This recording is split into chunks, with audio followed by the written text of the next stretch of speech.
Do you still think China's urbanization will kind of make or break the 21st century? Well, urbanization will be part of what happens in China.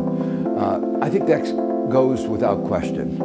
The only question is, will it be a form of urbanization that will lead to a higher quality of life? So what do you think is China doing not so well on industrial policy, and what's the right recipe going forward? Almost every country has an industrial policy, whether they know it or not. You need smart government. You need to have a kind of government where you constantly debate the issue, be transparent.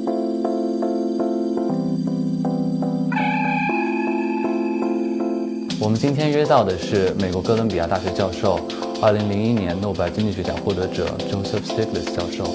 他是我们这个时代公认的智者。他关于中国的城镇化和美国的信息技术是21世纪两大驱动力的言论，被中国人广为流传。他关于中国的观点不流于传统西方人纯粹批判中国的套路。让我们来听一听关于产业政策、关于汇率政策，他有怎样的看法。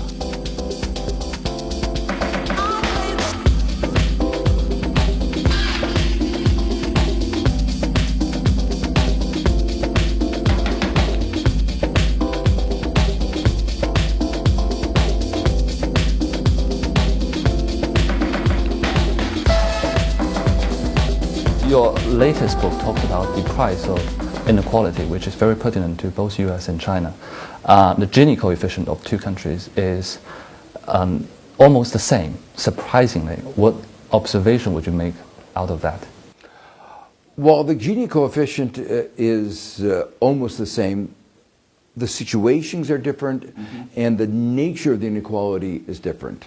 So, for instance, over the last 30 years, China has done a lot to reduce poverty at the bottom, and the people in the middle have done very well. Yeah. Where the inequality has come is the people at the top have done even better. The distinctive aspect of the United States is that it has become the country among the advanced countries with the highest level of inequality. But coming back actually to China, on the wealthiest part, I have some numbers here. So the wealthiest 50 delegates on China's National Congress controls 94.7 billion, while the 50 richest member of American Congress only controls 1.6 billion in all. So does that mean the US Congress represents the people while the Chinese Congress represents rich capitalists? Well, I think in both countries, one has to be sensitive to economic inequality getting translated into political inequality, and political inequality creating economic inequality. It's a vicious circle that one has to worry about undermining our economy and our society. So I think that's an element that is common in both. The title of my book, The Price of Inequality, reflects my judgment that we are paying a high price for this inequality. A high price both in terms of economic performance. We could have a faster growing economy, a more dynamic economy with more equality. But we're also paying a political price. The sense of confidence in our institutions is being undermined. If citizens don't believe that those who are making the political decisions are acting on their behalf, it corrodes trust. Now, in the United States, the people making the decisions may not be the wealthiest, but they may be making the decisions on the behest of the wealthiest because the wealthiest are paying them. Wealth behind power. That's the wealth behind power. And in fact, the problem is getting elected in the United States is extremely expensive. You are heavily quoted by Chinese saying US information technology and China's urbanization should be the main kind of driver for 21st century. We recently had the new urbanization plan coming out, which is a little bit short on detail as well as lacking a very clear sense of direction. Do you still think China's urbanization will kind of make or break the 21st century? Well, urbanization will be part of what happens in China. I think that goes without question. The only question is, will it be a form of urbanization that will lead to a higher quality of life? You know, people will be moving from the rural to urban sector. That's just a natural part of development. They may move more quickly or more slowly, but it will happen. And as they do that, they will demand housing, they will demand the kind of living patterns are markedly different. But unless China plans its cities well, with public transportation, spatial organization that is good, parks, life could be miserable. If it doesn't plan it right, there could be huge environmental issues. Cities with smog and water. If it does it well, it can lead to a real increase in living standards.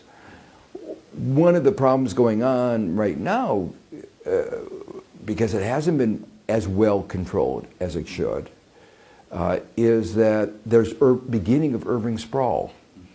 The area is controlled by the city are growing faster than the people. Density is decreasing. And that means you get urban sprawl. Urban sprawl means pollution. And so that's one example. You have to have good public transportation system. Otherwise you rely on cars.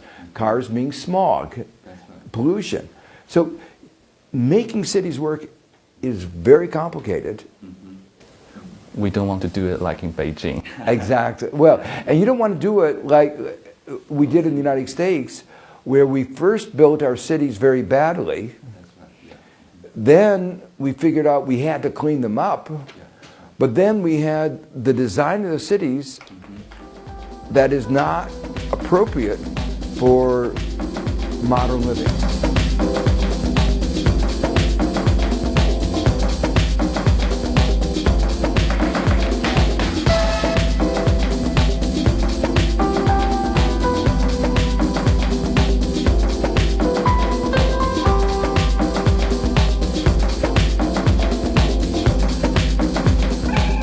One of your subject of your forthcoming book is actually industrial policy.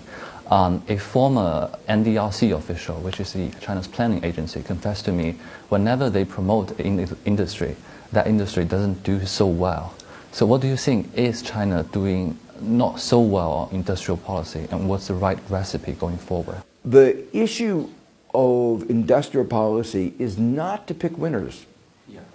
It's not to pick losers, but it's to identify externalities, to identify sectors where the growth of those sectors would benefit the rest of the economy.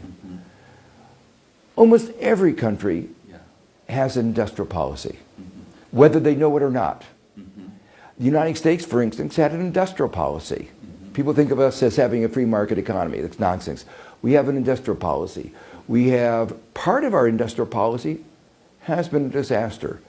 We had a legal framework that encouraged finance. In our bankruptcy law, we said the first claimant were derivatives. That encouraged finance. We have a tax law that says that speculators get taxed at less than half the rate of those who work for a living. That encourages finance. And what was the result? We got a very, very big financial sector. It succeeded in creating a financial sector, but it was a real mistake because it led to instability. But we had another industrial policy. We created the internet, we created biotechnology. These have transformed not only America, but the world. They come from government. It wasn't the private sector. You look at all the areas where you say, oh, America's so innovative. Google, Facebook, they all depended on the government. For creating the internet, for creating the first browser. So we have industrial policies, and we did most of it well, and some of it poorly. So we need smart government. You need smart government. You need to have a kind of government where you constantly debate the issue. Yeah, be transparent on this. Be transparent. Involve all the citizens on this. Going forward, is there any improvements China should do? Well, it's going to be more difficult for it to use the same strategy in the future that it used in the past. In the future, more of the role of the government will be through supportive research and education. It's another broad-based form. So if you're creating research laboratories, research universities, make sure that there's access to finance. Because if you don't have access to finance, you're not going to get enterprises that develop. So I think that's going to be the strategy going forward, in a way more similar to the United States. Because again, you look at where is Silicon Valley and why is Silicon Valley where it is? Is it an accident? Is it the weather? No.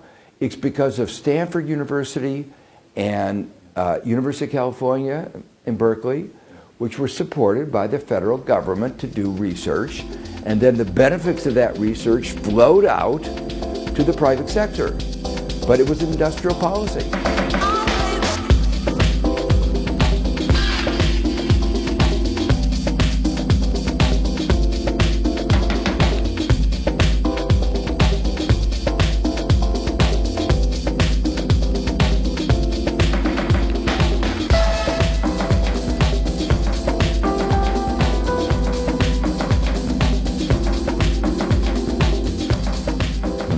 Another element you mentioned in the book is trade policy. I actually want to hear your view on TPP. You mentioned just now there is trade diversion effect with this kind of mega blocks.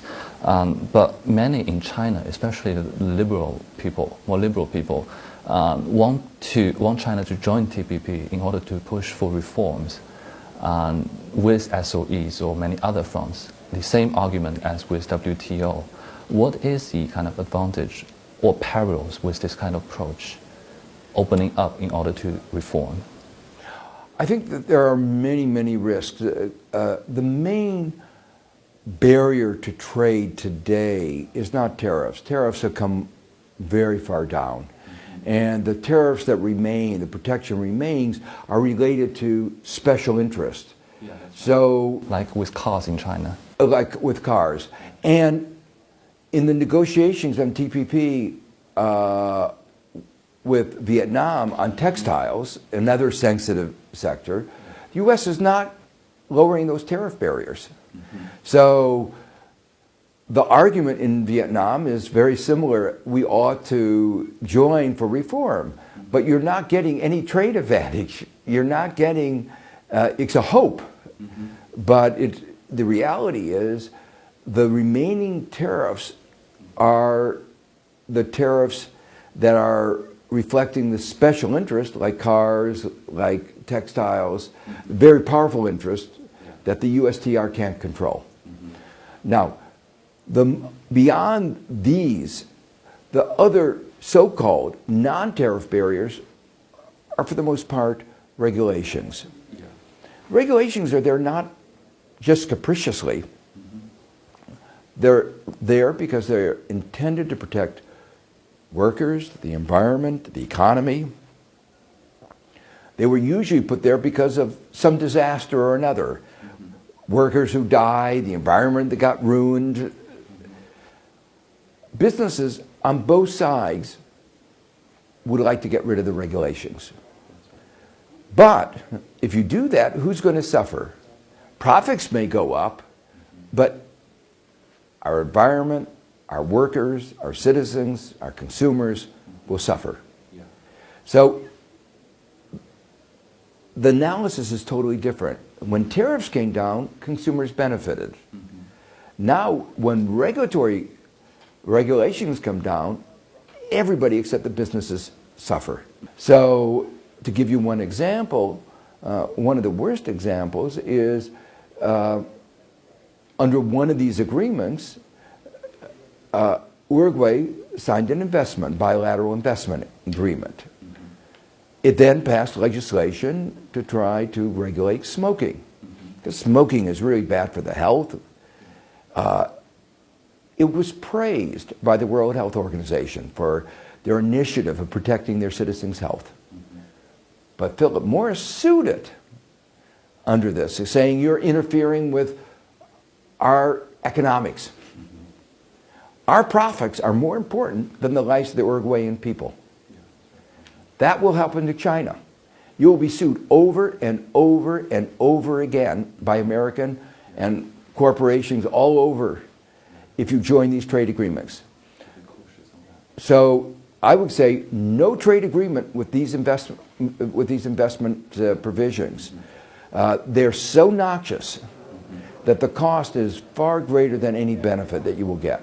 Stepping back, with WTO not doing so well at the moment, perhaps not much real progress will be made. What's an alternative on this front? You have to begin by asking, why is the WTO not making progress? And the reason is, the main reason is the U.S. refuses to do anything about its agriculture subsidies. If it were not for the U.S. refusal, I believe that we would be able to complete the development round and then go on to something else.